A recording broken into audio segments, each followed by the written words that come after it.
안녕하세요. 수면 건강을 찾아주는 건강3본입니다. 오늘은 시중에 판매하는 코골이 방지 기구들에 대해서 한번 연구를 해보도록 하겠습니다. 우선 구강호흡이 아닌 코로 호흡을 해주게 하는 밴드부터 얘기를 해볼까 해요. 자, 입을 막아줘서 코로 호흡을 하게 하는 입벌림 방지 밴드입니다. 이게 입을 강제로 막아서 코호흡을 해주게 하는 것인데요.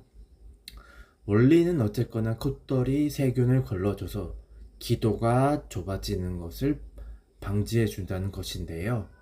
하지만 구강호흡을 하는 이유가 코호흡이 원활하지 않아서 그런 것이기 때문에 많은 의사들이 이런 방법은 굉장히 위험하다고 해요. 중요한 것은 코골이를 왜 하느냐, 그것을 파악해야 하는데요. 코골이는 수면 중에 기도 근육이 이완되면서 내장지방이 팽창하게 되는데요. 이때 바로 기도가 좁아지면서 코골이가 발생하게 돼요.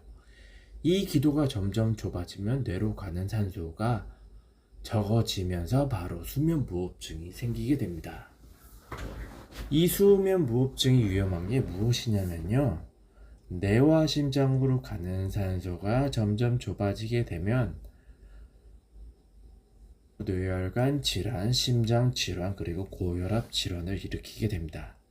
이 세 가지 질환의 경우 2022년 통계청에 의하면 사망 원인 탑10에 속하기 때문에 빠르게 고쳐주는 것이 좋습니다.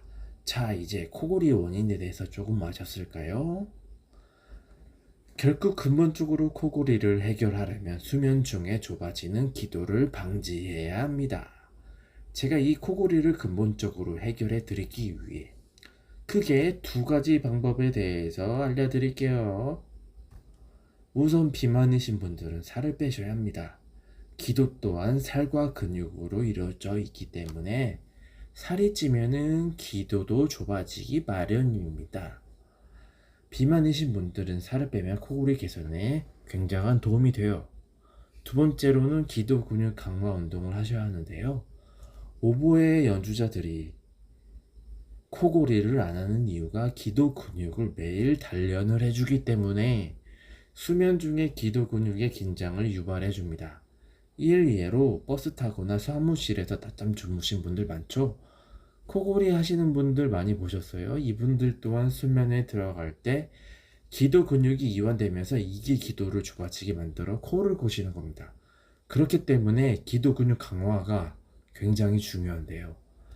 기도 근육 강화 운동이 어떻게 코골이 수면 무호흡증에 도움이 되는지 더 알고자 하시는 분들은 댓글에 유튜브 링크 클릭해 주세요. 감사합니다.